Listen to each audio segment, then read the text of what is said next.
அனுரகுமார திசாநாயக்கவனுடைய இந்த அரசாங்கம் தயவு செய்து விளங்கிக் கொள்ளுங்கள்.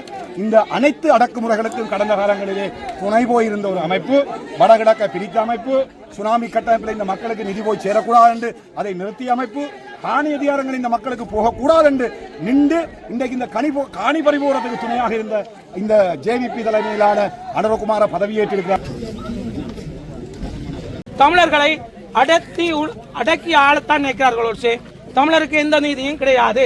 அதைத்தான் நான் தெளிவுபடுத்த விரும்புகிறேன். தமிழர் இப்போ தற்போதைய இப்போ எங்களுடைய ஊடகவியலாளரையும் கேட்டுனாங்க. அங்கே அதுக்குள்ளே போய் உள்ளுக்கு இருக்கா நாங்கள் என்ன இருக்குன்னு பார்க்குறதுக்கும் கேட்டுனாங்க இந்த காவல்துறையை. அதே நேரம் மக்களும் போகிறதுக்கு கேட்டுனாங்க. அப்போது காவல்துறை வந்து எங்களை தடை செய்யிருக்கு, ஊடகவியலாளரே உள்ளே போகக்கூடாதுன்னு மாதிரி சொல்லுவேன். ஆனால் நேற்றைய நாளில் எங்களுடைய பாராளுமன்ற உறுப்பினர் கருத்து தெரியும். அந்த கருத்து உங்களுக்கு தெரியும், சொல்லுங்கக்கா. என்னென்னா இன்றைக்கு நானும் இந்த சம்பவ இடத்துல நிற்கிறதால எனக்கும் இந்த விஷயம் தெரியும். ஊடகவியலாளரும் மக்களும் அந்த விகாரைக்குள்ளே சென்று பார்ப்பதற்கு அனுமதி கேட்டபொழுது இங்கே கடமையில் இருந்த போலீசார் வந்து அனுமதி மறுத்தனர். அதுக்கு அவர்கள் சொல்லும் காரணம், இன்று பூஜை வழிபாடுகள் இருப்பதால் அந்த ஆலய நிர்வாகத்தினர் தடை செய்திருக்கிறார்கள், யாரும் உள்ளே போக முடியாது என்று.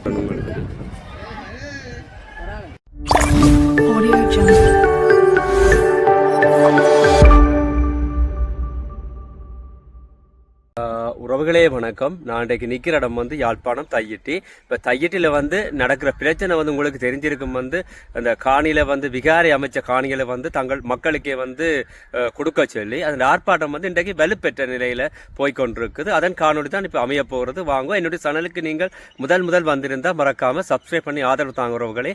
போய் இந்த ஆர்ப்பாட்டம் அப்படி நடக்குது. இப்போ இடையில ஒரு பிரச்சனை போய்கொண்டு போய் பார்ப்போம்.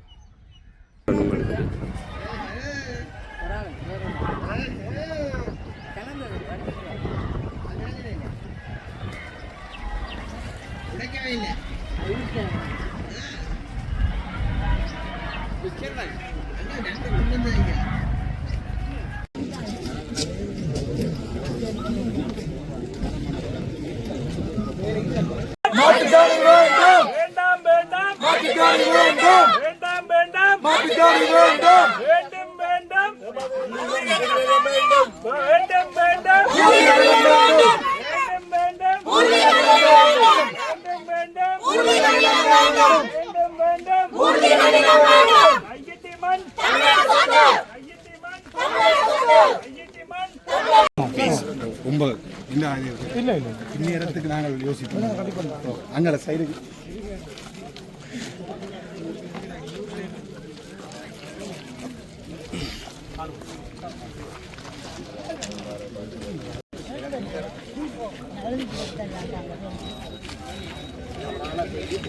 கட்டவிட்டு விடப்பட்டிருக்கிறது. இது இன்றைக்கு சர்வதேசம் பார்த்துக் கொண்டிருக்கிறது.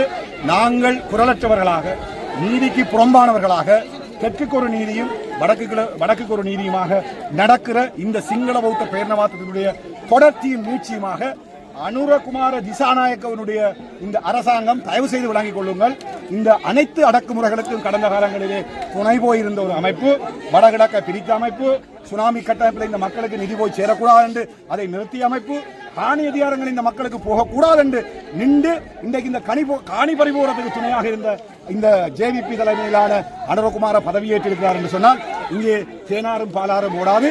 சட்டங்களை கையில் எடுத்துக் கொண்டிருக்கிற மிக மோசமான ஒரு அரசியலை செய்கிற அரசியலாக கையில் எடுத்திருக்கிறோம். தமிழ் இனத்தினுடைய இனப்படுகொலையாக ஒரு கட்டமைப்பு சார் இனப்படுகொலைக்கு உள்ளாக்கி கொண்டிருக்கிற இந்த மதகுரு இருக்கிறார். அங்கே அவர் இந்த பௌத்த விகாரை என்ற ஒரு கட்டிடத்தை அமைத்து இந்த சமாதானத்துக்கு குலைவை ஏற்படுத்துகிற வகையில், நல்லிணக்கத்துக்கு குலைவை ஏற்படுத்துகிற வகையில் இன நல்லிணக்கத்தையும் சமாதானத்தையும் பாதிக்கிற இந்த நடவடிக்கையை இந்த ராணுவமும் சவேந்திர சில்வா ராணுவ தளபதியாக இருந்து இந்த விகாரை அடாத்தாக செய்திருக்கிறார். இந்த விகாரைக்கு 2 பேராசிரியர்கள் இந்த படத்தை வரைந்து கொடுத்திருக்கிறார்களா? மொரட்டுவ பல்கலைக்கழகத்தில் இருக்கிற அந்த பேராசிரியர்கள் நாங்கள் கேட்கிறோம், உங்களுக்கு ஒரு தொழில் நியாய தர்மம் ஒன்று இருக்குது, இந்த உறுதி கேட்டீங்களா, அது இந்த பிளானை கேட்டீங்களா? இதுல ஒரு மிக நன்னீர் கிணறு ஒன்று இருக்குது. அந்த கிணறுல இருந்தால் உங்களுக்கு தெரியும், காலையில் பார்த்தீங்கன்னா ஒரு பவுசர் வந்து தண்ணி எடுத்து கொண்டு போகுது. இந்த மக்களுக்கே தண்ணீர் விநியோகிச்சு கொண்டிருந்த கிணத்தை அந்த மக்களுடைய காணியை அபகரிச்சு வச்சு ஒரு தொடர் இனப்படுகொலையை செய்கிற இந்த கட்டமைப்புக்கு ஸ்ரீலங்கா போலீசார் துணை போகிறார்கள் என்பதை நாங்கள் இவ்வளவு காலமும் சொல்லி வந்தோம். இன்றைக்கு ஊடகத்தின் மீது இவர்கள் இழைத்திருக்கிற இந்த அநீதி என்பது நாங்கள் சகலரும் ஒட்டுமொத்தமாக இந்த மண்ணிலே இருந்து முதலாவதாக நாங்கள் இங்கே போராட வேண்டியது இந்த ஊடகத்துக்கு. இந்த ஊடகம் இந்த போராட்டத்தை இன்றைக்கு சர்வதேச அளவில் கொண்டு போய் சேர்த்திருக்கின்றா உங்களால் மட்டும்தான் அதை ஆகியிருக்குது. இன்றைக்கு இந்த மண்ணிலே இருக்கிற போராட்டம் நிச்சயமாக இந்த ஊடகத்துக்கு பலன் சேர்க்கும். உங்களுக்கான இந்த ஒடுக்குமுறைக்கு எதிராகவும் இந்த மக்கள் உங்களோடு சேர்ந்து போராடுவார்கள். தொடர்ந்து இந்த தையிட்டி போராட்டத்துக்கு நீங்கள் ஒத்துழைப்பு வழங்க வேண்டும். இங்கே இருக்கிற உங்கள் ஒவ்வொருவருக்கும் தெரியும், நீங்கள் இதில் போறதுக்கான அனுமதி கேட்ட பொழுது இந்த ஸ்ரீலங்காவினுடைய இந்த கட்டமைப்புகளில் இருக்கிற இந்த உரிய துறையினர் இந்த காவல்துறை வந்து தெற்குக்கு ஒரு வகையிலே அந்த சட்டத்தை, வடக்கிலே ஒரு வகையிலே நீங்கள் தமிழன் என்று இருக்கிற ஒரு காரணம் மட்டும் காணும் உங்களுக்கு அனைத்துக்கும் தடை செய்யும். நீங்கள் எல்லாருமே பயங்கரவாதிகள் என்று சொல்லி, புலிகள் பயங்கரவாதிகள் என்று சொல்லி, தமிழர்கள் எல்லாரும் பயங்கரவாதிகள் என்று கொன்றளித்த அதனுடைய தொடர்ச்சியின் நீட்சியமாகத்தான் நீங்கள் நாங்கள் ஒவ்வொருவரும் இங்கே இருந்து கொண்டிருக்கிறோம். தயவு செய்து இந்த பிரச்சனையை நாங்கள் வெளியில் கொண்டு போவோம். ஊடகத்தினுடைய இந்த ஒடுக்குமுறையை நாங்கள் இந்த ஜனநாயக வழியிலே போராடி பெற்றுக் கொடுக்கிறதுக்கான அனைத்து வழிகளிலேயும் நாங்களும் இதற்கு பூரண ஒத்துழைப்பு வழங்குவோம் என்று சொல்லி தொடர்ந்து நீங்கள் இந்த போராட்டத்துக்கு கைகொடுங்கள். மாலையிலே நாங்கள் 6 மணி வரையிலே இந்த போராட்டத்தை கொண்டு செல்ல இருக்கிறோம். தயவு செய்து இந்த அடக்குமுறைக்கு எதிராக வடகிழக்கு தாய் தமிழ் உறவுகளை நீங்கள் திரண்டெழுந்து வந்து இந்த அடக்குமுறையை நாங்கள் தகர்த்தறிய வேணும். நிச்சயமாக இந்த போராட்டம் ஒரு செய்தியை சொல்லும். இங்கே இருக்கின்ற ஆட்சி மாற்றம் என்பது வெறுமனே அந்த கதிரைகளிலே மாறி உட்கார்ந்து இருக்கிறவர்களை ஒழிய சிங்கள பௌத்த பேரினவாதத்தினுடைய தொடர்ச்சியாகவும் இனப்படுகொலை அரச கட்டமைப்புகளுடைய அரச தலைவர்களாகவும் அதற்கு கட்டளை பிறப்பித்த தலைவர்களாகவும் இந்த அரசியலை நகர்த்தி கொண்டிருக்கிறார்கள். இங்கே இருக்கிற அந்த ஓஐசி சொன்ன தங்களுக்கு மேலே சொல்ல இருக்குது, கோயிலுக்குள்ள நீங்க போயிடாது போனா கலகம் விளைவிப்போம். நாங்களே போயிடலான்னு கேட்டால் நீங்கள் ஆர்ப்பாட்டக்காரர்கள் என்று சொல்லுகிறார்கள். இந்த மண்ணு குறித்தான எங்களுடைய காணிகளிலே நான் தெல்லிப்படையை சேர்ந்தவர். இந்த காணிகளில் நாங்கள் இருக்கலான்னு சொல்லி அந்த காணியில போய் சேர்றதுக்கு அனுமதியை பெற்றுத்தர வேண்டிய இந்த காவல்துறை, சட்டவிரோதமாக கட்டப்பட்டிருக்கிற விகாரைக்கு காவல் காத்துக் கொண்டிருக்கிற இந்த காவல்துறை ஸ்ரீலங்காவினுடைய காவல்துறையா அல்லது தமிழர்களுக்குமா இங்கே ஒரு போலீஸ் நிலையத்தை வச்சுக்கொண்டு இருக்க முடியுமா? இவர்கள்லாம் இந்த போலீஸ் நிலையங்களை நடத்துகிறார்கள். அங்கே பாருங்க, அங்கே இருக்கிற தமிழ் போலீஸாருக்கு இருக்கிற கொடுமை அது வேறு. அதை நாங்கள் வேறு வகையில் சொல்லணும். இவ்வாறு அடக்குமுறைகளுக்கும் ஒடுக்குமுறைகளுக்கும் உள்ளப்பட்ட இந்த கட்டமைப்புகளை நாங்கள் நிர்மூலம் செய்ய வேண்டும். இந்த கட்டமைப்புகள் வந்து தமிழ் தேசிய இந்த நிலைப்பாட்டுக்கு எதிராக இருக்குன்னு சொன்னால் நிச்சயமாக நாங்கள் இதனை வெளியில் கொண்டு வருவோம்.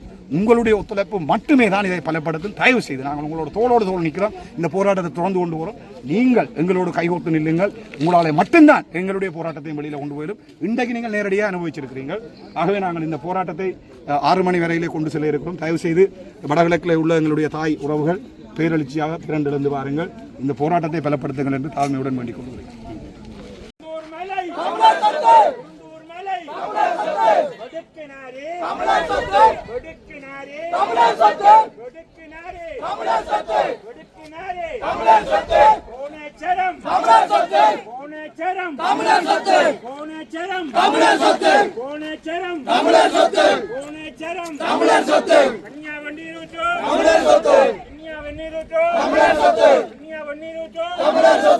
தமிழர்களை அடக்கி ஆளத்தான் நினைக்கிறார்கள்.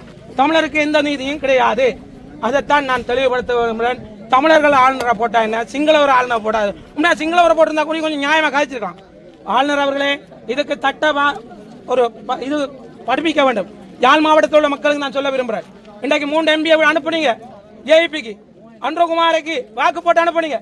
இன்றைக்கு இந்த இடத்துக்கு வரவில்லையே, மக்களுக்காக குரல் கொடுத்துருக்கலாமே. அப்ப தெரியுது தானே, இந்த இன்னொரு இந்த உங்களோட காணியில வந்து இன்னொரு பக்கத்துல வேலியை போட்டா ஒரு தென்னை மரம் வளைஞ்சா அதுக்கு வழக்கு போடுறீங்க, பொலிசுக்கு போறீங்க. சொந்த காணியில விகாரியை கட்டி வச்சிருக்கான். அந்த 3 MP எங்க, சுயேட்சை MP ஒன்று இருக்கு எங்க 4 பேரும். நீங்க மாற்று காணி கொடுக்காதீங்க. ஏன்னா இதெல்லாம் மொக்குத்தமான ஒரு செயல். ஆகவே எங்க மக்கள் திருந்த வேணும். யாழ் மாவட்டத்தில் வடக்கு கிழக்குல உள்ள மக்களத்தையும் திருந்த வேணும். நேற்று கூடி டக்ளஸ் தேவானந்தா இதுக்கு சப்போர்ட் ஆகும் ஒரு தகவல் விட்டிருந்தார். அவரும் ஒரு மோசமான வேலைகள் செய்தவர். அவர் கிளர்ச்சி மாவட்டத்தில் 3000 குடும்பத்துக்கு சுண்ணாம்பு கல் அகட்டி உப்பு நீர் கொடுக்க வந்தவர் தான் அவரும். அவர் அதுல இருந்து கலைக்கப்பட்டார், மக்களாலும் கலைக்கப்பட்டார். அதுபோல அடுத்த தேர்தல்களை இவங்களை கலைச்சு மக்களாக இருங்க. தேசிய கட்சிகளோட செயல்பட்டு சேருங்க. இனி தாங்க சிங்கள தேசத்தை தான் இப்படி வாழ இயலாது. ஆகவே தயவு செய்து விகாரை அகற்றப்பட வேண்டும் என்பது எனது கருத்து. நன்றி. இது ஒரு இனியில மோசமான ஒரு ஆக்கிரமிப்பு, அராஜகம். இந்த அராஜக போக்குக்கு ஒரு பொழுது நாங்கள் இசைந்து போக கூடாது என்ற விஷயத்தை நீங்க இங்க இருக்கக்கூடிய ஆட்களுக்கு தயவு செய்து எடுத்துக் கொடுங்க. நன்றி.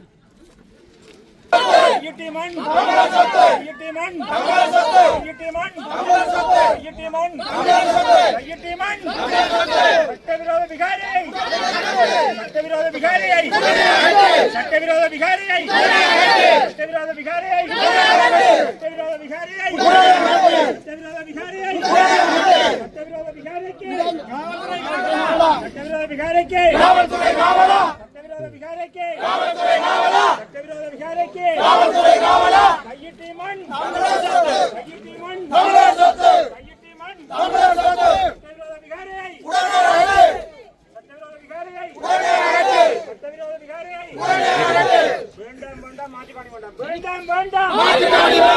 வேண்டாம் வேண்டாம் மாட்டிக்காணி வேண்டாம் வேண்டாம் வேண்டாம் மாட்டிக்காணி வேண்டாம் வேண்டாம் வேண்டாம் மாட்டிக்காணி வேண்டாம் வேண்டாம் வேண்டாம் மாட்டிக்காணி வேண்டாம் வேண்டாம் வேண்டாம் மாட்டிக்காணி வேண்டாம் வேண்டாம் வேண்டாம் மாட்டிக்காணி வேண்டாம் வேண்டும் வேண்டும் பூர்வீக நிலைமை வேண்டும் வேண்டும் வேண்டும் பூர்வீக நிலைமை வேண்டும் வேண்டும் வேண்டும் பூர்வீக நிலைமை வேண்டும் வேண்டும் வேண்டும் பூர்வீக நிலைமை வேண்டும் வேண்டும் வேண்டும் பூர்வீக நிலைமை வேண்டும் வேண்டும் வேண்டும் பூர்வீக நிலைமை வேண்டும் வேண்டாம் வேண்டாம் மாட்டுக்காரி வேண்டாம் வேண்டாம் வேண்டாம் மாட்டுக்காரி வேண்டாம் சட்டவிரோத விகாரியை இப்போ தற்போதே இப்போ எங்களுடைய ஊடகவியலாளரையும் கேட்டுனாங்க நாங்கள் அதுக்குள்ளே போய் உள்ளுக்கு இருக்கோம் நாங்கள் என்ன இருக்குன்னு பார்க்குறதுக்கும் கேட்டுனாங்க இந்த காவல்துறையை. அதே நேரம் மக்களும் போகிறதுக்கு கேட்டுனாங்க.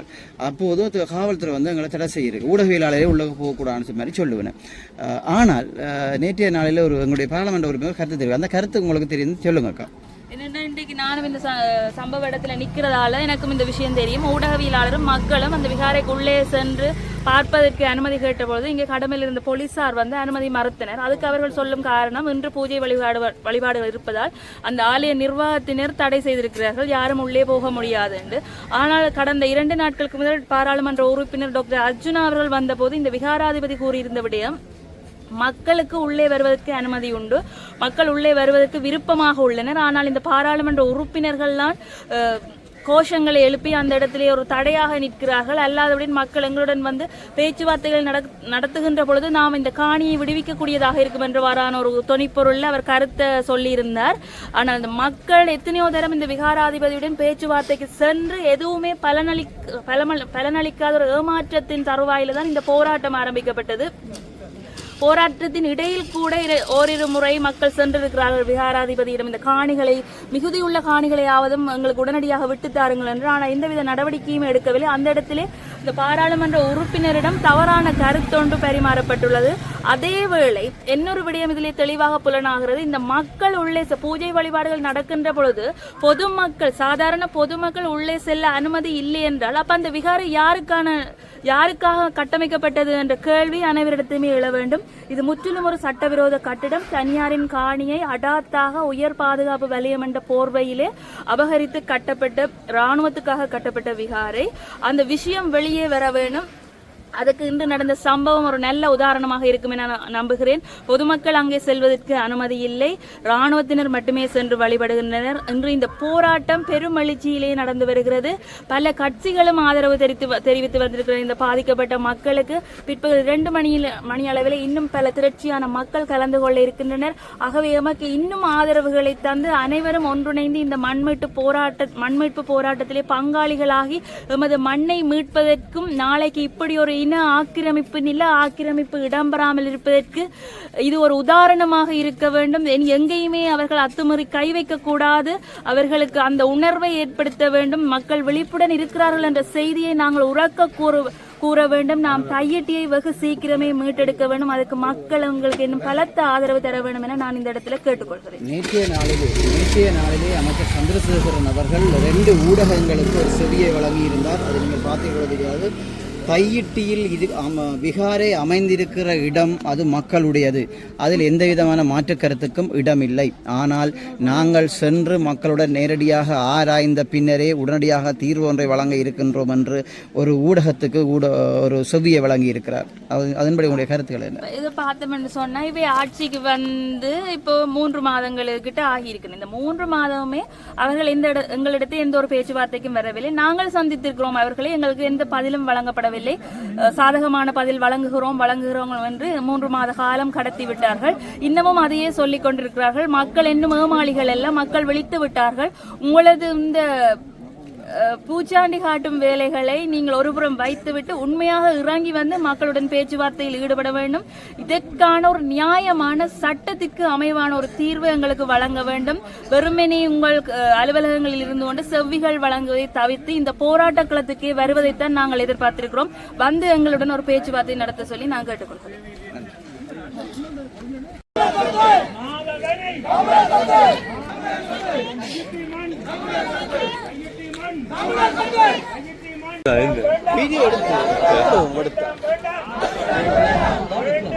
சின்ன மக்கள் வந்து கூடாரம் அமைச்சு வந்து இந்த ஆர்ப்பாட்டத்தில் ஈடுபட்டிருக்காங்க.